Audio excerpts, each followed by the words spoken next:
So a quick review on this vacuum. There's one weird thing.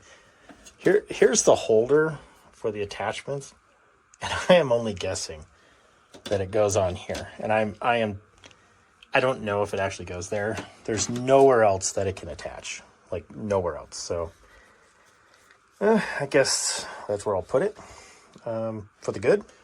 This metal bar, actually, it extends out. I was pretty surprised by this. I was surprised that it would have such a nice bar. I was actually impressed with it. That's nice. Another nice thing, retractable. And we just push that, bring it back in, press this one, turn it on.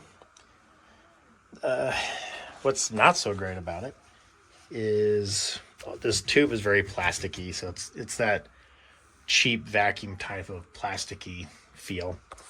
This is not for hardwood or for carpet.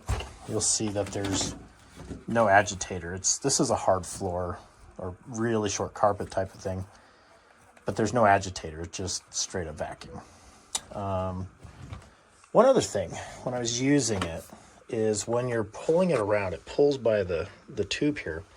It pulls away. So here's where the vacuum suction happens, and as you're using it, there's no rubber here, and this is rubbery, but when you're pulling it, you can hear it sucking in around here. It's not maintaining a good suction.